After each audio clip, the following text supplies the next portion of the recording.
All right, listen, not going to sugarcoat it, going to get right into it. If you're editing your church's podcast and you're not doing anything to the audio, not adding compression, not adding EQ, not adding noise reduction or anything like that, I think that's a pretty terrible idea. So sorry to be blunt like that, but it's actually not that hard to get really good sounding podcast audio. And you don't need to be an audio pro. I'm not an audio pro, and I think I make my church's podcast sound really good. So simple things like compression, EQ, and noise reduction all can be kind of scary, but I'm going to break it down for you. I'm going to show you how I edit my church's podcast, and let's jump into it.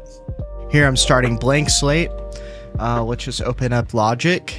You can use a DAW that you would like to use. I'm the most comfortable in Logic.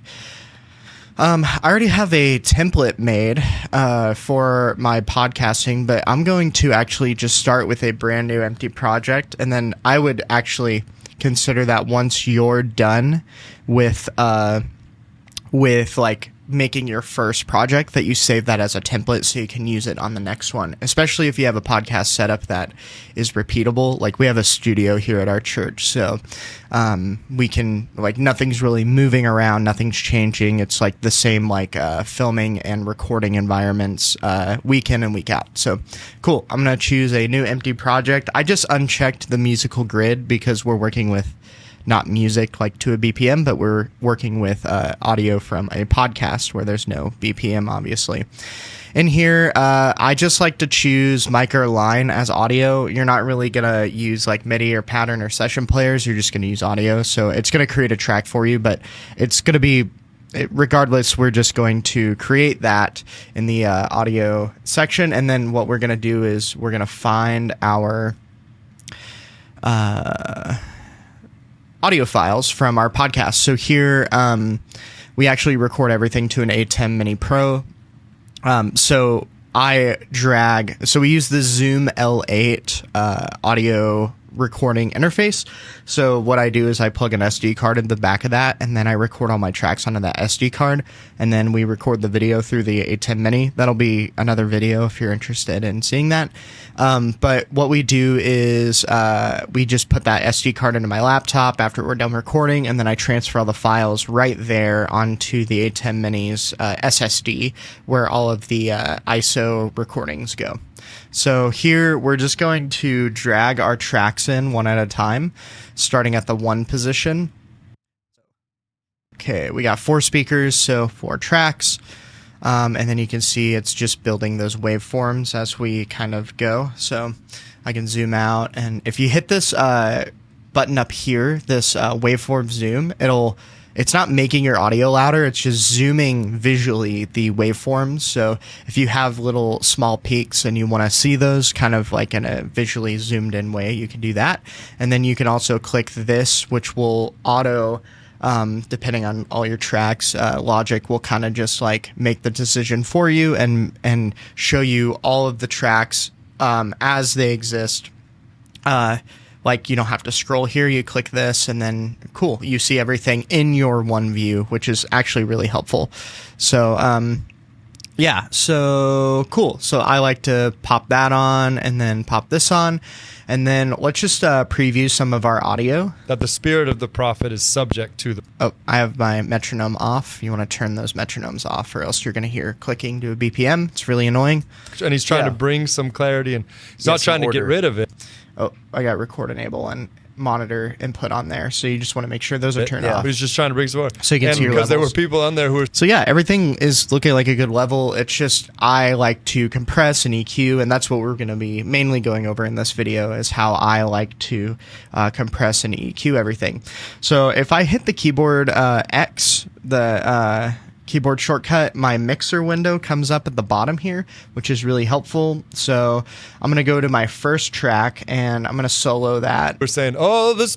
So I can just hear that, and then I'm going to basically, because we're recording with the same mics and people are just talking at different levels, I can basically just apply all of my compression and EQ and effects to one track, and then I can copy those onto the other tracks, hear them, and then make any tweaks that I need. So it's basically working with one track and then just copying it. But before we start with compression and EQ, this is something that I like to do that I think a lot of people should, is just hit Command A, so you select all of your tracks, go up to Functions, and then Normalize Region Gain. And then here we want to affect individual tracks. So if you select a collective selection, everything that you selected, it's going to kind of average it out. But we want it to be smart and actually tell it to normalize the individual tracks. And then we want to use peak. And then I like to do -1. Some people like to do -6. But I'm going to do, let's do -6. That way, if we recorded anything below that -6 threshold, in Logic, it's going to take the loudest waveform and then bump that all the way up. So, or bring it down if it's too hot. So you can see here, if I click Command Z, and then redo the normalized region gain, it actually bumped everything up a little bit. So now we're working with consistent volume levels. Now the peak of every single track individually in Logic is hitting -6. So that's a pretty good way to kind of normalize all your audio and make sure that not one track is too quiet or the other one's too loud. So I like to do that before applying any effects. So, okay, now we can go back to soloing our one track. And there will be a time listening to it, okay, it's nice and it makes perfect sense. And getting good level. So now I'm going to add my first audio effect, which I'm going to add a compressor. So basically what a compressor does, very simple terms, is makes quiet parts louder and louder parts quieter. If I go to Dynamics, Compressor, now we're working with the compressor that actually comes with Logic. Maybe your DAW comes with its own compressor. Not sure. You'd have to kind of play around. But a compressor, at the very minimal, they all kind of do the same thing. So I like to use presets. So I'm just going to go to default preset voice. And then I like to do, what's the one that I always use? I think it's narration vocal. Whatever. Honestly, I just select one, listen to it, and if I don't like it, I change presets or I tweak something. So, and more and more helpful for you as a guide, and that's really what prophecy. It's words of encouragement. If we listen edification to and it comfort on and off, and so sometimes it's encouraging. You can hear that it's actually bumping that volume up, which is really nice. I like to turn all my limiters off on my compressors. And I like to turn distortion off, and then I turn auto gain off.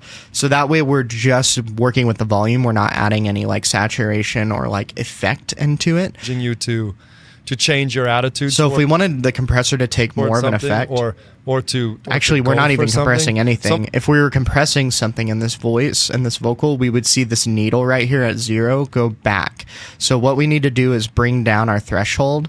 I like to hit like 22 first and then see what that kind of sounds like. Sometimes it is exhortation where it's, a corrective, and then sometimes it's just comfort. Yeah, nice. It's hitting pretty good. Maybe we come up a little bit. It's like, hey, there's no action needed. You just need to know how God's feeling.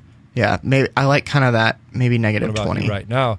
And I love, that's again 1 Corinthians 14.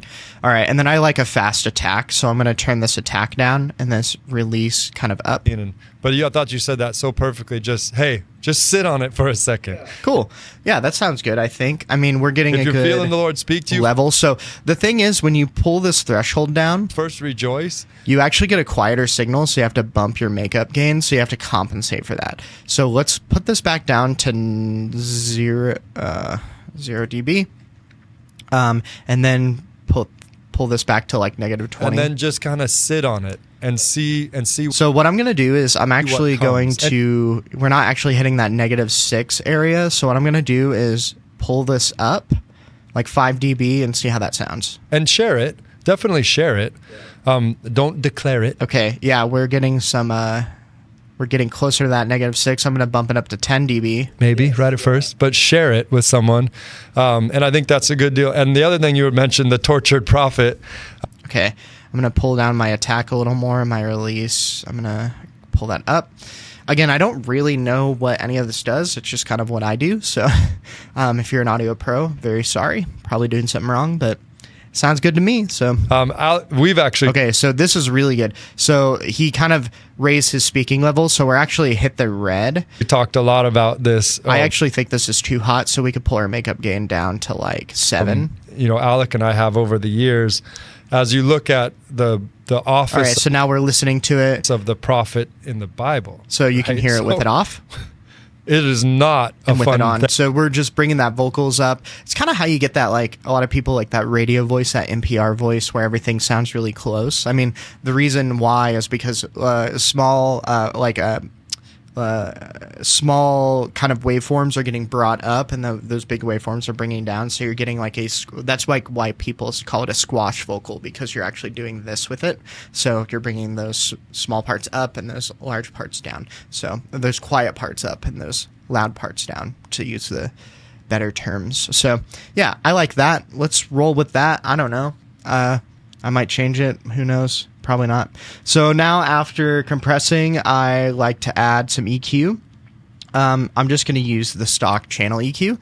And again, I'm going to hit my preset and then go to voice. And then I like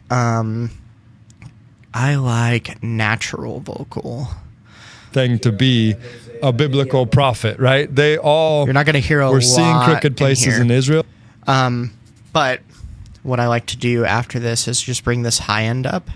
They would speak out against the crooked like that places in Israel, and most of the time, the king or the... And you can actually see this waveform back here. That's like where the audio coming in, you can see like what EQ it already has, and then we're kind of adding or chopping EQ. By raising this up, we're adding. By bringing it down, we're decreasing. We're chopping that EQ. So yeah, I kind of... The powers that be would put them in prison. Or so if you want like sparkly, like really forward vocals, bright, you need to raise this purple part to get all that high end on the channel EQ.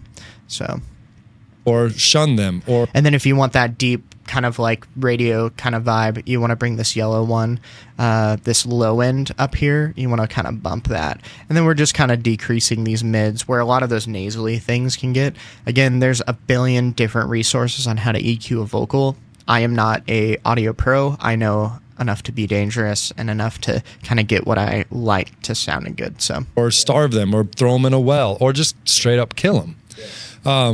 But whenever the prophet and the king... Yeah, that sounds good to me. Cool. So after I have my compression and my EQ, I'm going to add a noise gate. So what a noise gate is going to do is it's going to basically, when your vocal gets to a threshold, it'll let the sound out, and then when it drops below that threshold, it'll cut it off. So again, I like to use a preset. I like to use, let's start with backing vocal gate and then see how that sounds. So it'll actually tell you when it's open, letting sound through, and when it's closed, when it's not letting sound through. So you want to go to your audio and you want to hear something where someone is not speaking. So if I zoom in right here, on this first vocal, you see like no speaking here, and then suddenly start speaking. I thought that was beautiful. So we want to see this be closed when this track is when this person in this track is not speaking. So it's closed, and then he's going to start talking. I thought that was beautiful. You said that sometimes you just, like Mary almost, you just hide it in your heart. Yeah. And there will be a time where it makes perfect sense. And so I'm really looking for when he stops talking for a second and then starts talking, like a break or like a pause in vocal. I'm looking to make sure that it's not cutting off that vocal when it comes back in, because you can definitely gate your vocals way too hard. I feel like I have to really tweak with it, and then I find like that sweet spot, and then I don't touch it ever again, because I don't know, like, I just am not super well versed in this. So like attack and hold and release and all that. Like, so, it's basically when you open a gate, like, do you want it to open quickly and close quickly? You know? So that attack would be opening the gate, you kind of want that to be fast. So let's actually bring that down to like a little bit above 0. I don't know, that feels good.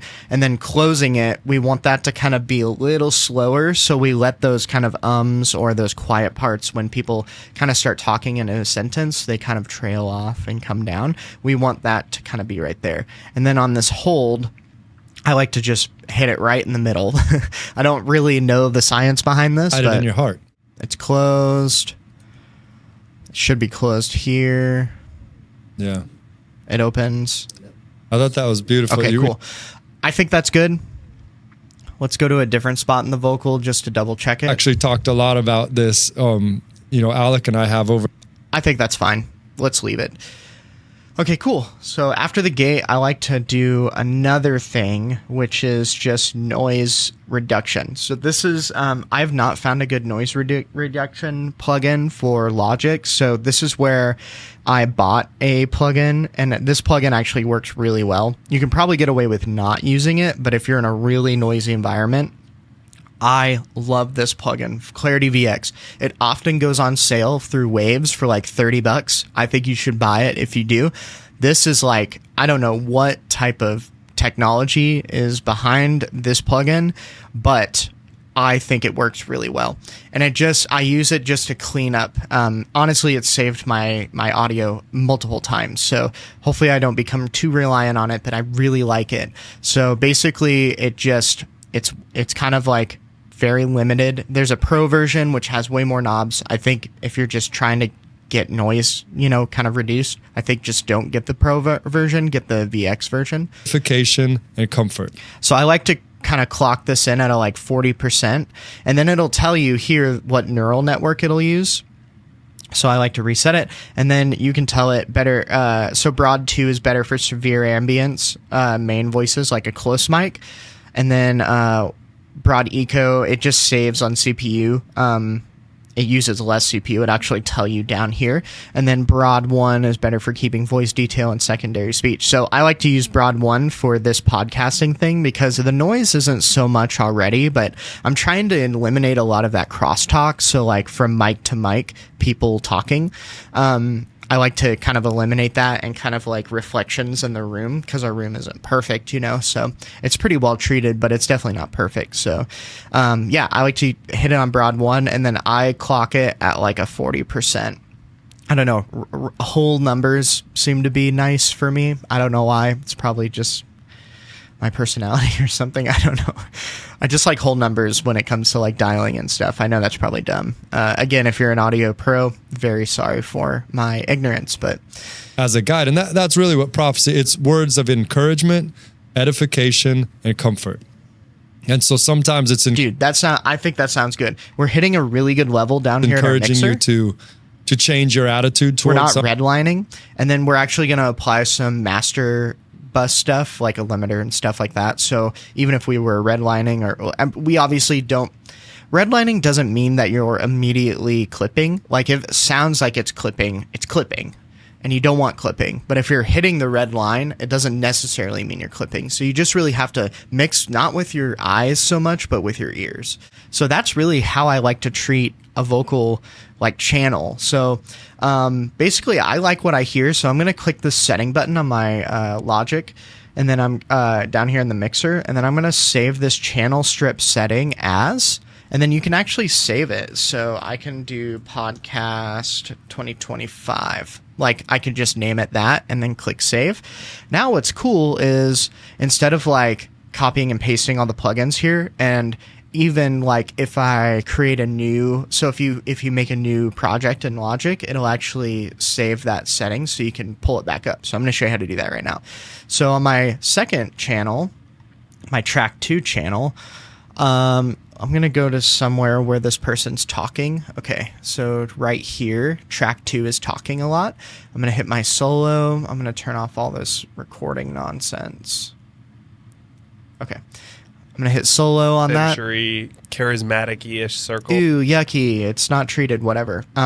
Click setting, click podcast 2025, and boom, there you go. All those settings that we had before are now copied over here, and we can pull those up in new projects in the future. Super handy. It's like a preset for your channel strip. It's really nice. This century, charismatic-ish circles, like which is interesting to me, actually. Dude, that vocal sounds fine to me. It sounds great, actually. I often say, like, man, We're peaking a little bit, but it doesn't really sound like we are, so I'm going to keep it. So, cool. Now I can do the same exact thing for this next channel. I can listen to this next channel. Not in Ephesians 2, in Ephesians also, is when Paul's saying, the Jesus. Awesome. Sounds great. And then this track 5, which was my vocal. I don't really even talk. I think I talked one time. So, let's hear this. Hey, you take it easy. That's dumb. All right, so I'm just going to apply that. Easy. It actually might be a little hotter than other. I'm getting there. Yeah, it's a little hotter. So what I can actually do is come here into my compressor and then pull this makeup gain down, and it's going to actually reduce a lot of that gain. So I'm just kidding. I'm getting there. Cool. That sounds good. It sounds about the same level as other people. And then here in It's Ryan's, the more powerful version of it. This track. Though there can be something. Yeah, that sounds good. So cool. Everything sounds good to me. And then now let's move on to our mastering channel. So here, what I like to do is I like to keep it really, really simple. So on our stereo out, our main, I just like to add a limiter and an EQ just to kind of clean everything up and make it sound good before we like print the track or like export the track. So here I'll go to dynamics and I'll use my limiter, and then I just like to use for vocals, and then let's hear what that sounds like. Gave you that inclination towards athleticism. Yeah. That doesn't mean you can't use your fist to punch somebody else. Totally. And if Yeah, someone you can gave misdirect you it. Yeah, so it looks like we're redlining a little bit, so I'm just going to bring this output level down to like -1. That way my master track will never ever go past -1 dB, and I'm going to actually boost it. I'm going to keep this boost of +3 gain. So it's kind of like there's a long debate on like what is a compressor, what is a limiter, whatever. Basically, a limiter is saying I'm gonna take my master channel, I'm gonna boost the audio, and then I'm gonna cut it off at a certain point. So it's really good for like making sure you're getting a consistent level coming out of Logic, so parts aren't too quiet and other parts aren't too loud. So again, there's probably an audio pro out there that's like, actually, that's not how, whatever. I don't know any of that. I just know what sounds good for me. This is how I do it. Whatever, who cares? I care. So cool. if the Lord Like to hit that limiter, and then I like to hit just another channel EQ, baby. Oops, sorry, mispressed. I hit the escape button on accident. So what I like to do is go down to mastering or EQ here, and I like to do hi-fi EQ, and then immediately I like to pull this middle part in, and I just like to not, it's really exaggerative. So if we went back to that, here I'll show you hi-fi EQ. It like pulls these lows kind of up 5 dB according to our chart over here. I like to just make it not as exaggerated. I like to kind of tame it a little bit.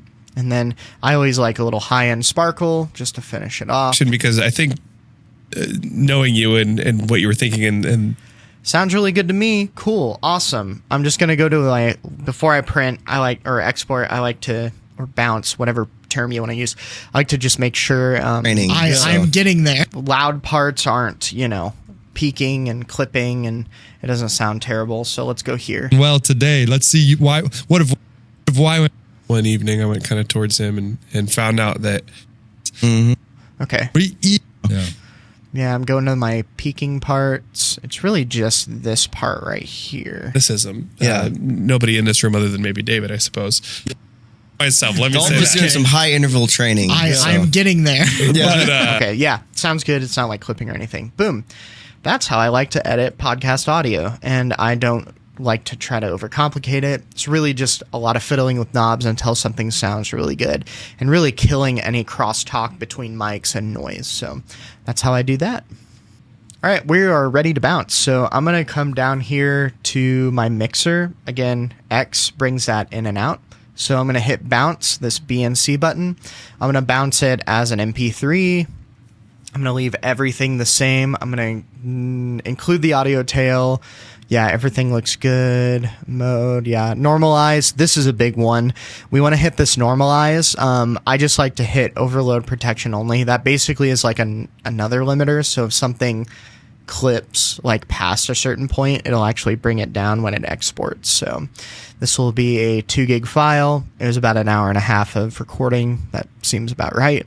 I like to keep everything else separate. You can write your ID3 tags in here if you want. I don't do that. I don't like to add it to music because I think Apple Music is like the worst app. Like whenever I double click on an audio file, it brings up Apple Music and I hate it. So I don't like to add it to music. You just start to kind of like add a bunch of files to your computer kind of willy-nilly. So anyways, I like to, just only really make sure include audio tail is there and then overload protection is on MP3. Everything else looks good. We're going to click OK. And then we're going to find a spot to save it. I'm going to name this. We recorded this 2 days ago. So it was podcast 01 07 2025. Now I hit 2024. We need to be in 2025. We're going to hit bounce. And then it's going to start bouncing it. And it's probably going to take a long time because it's an hour and a half recording. But yeah, so there you go. That's how I like to edit and bounce out podcast audio. Yeah, so there you go. Pretty simple. I don't know, not a sound professional whatsoever. Just know my way around some basic compression and EQ and noise reduction and all that. And I don't know, man. It's what works for me. So maybe you can learn something. I don't know. Maybe you didn't learn anything at all. Yeah, if you want to learn more about church creativity and being a creative director at a church, or if you want to just be resourced as a person who's kind of handling all the social media, all the podcasting, maybe you're a worship pastor who's just stretched really thin, you need some help, go ahead and subscribe to this channel. My goal is to make content that empowers church creatives, whether that be production, worship, or communications, or like video people. I don't know, I'm just trying to offer a little bit of like what I know, what I've learned over the past 10 years of doing this professionally, and just kind of resourcing some of the people online through the power of YouTube. So whatever, I don't know, just subscribe or like the video or comment, or I don't know. It's up to you. You just do whatever you want.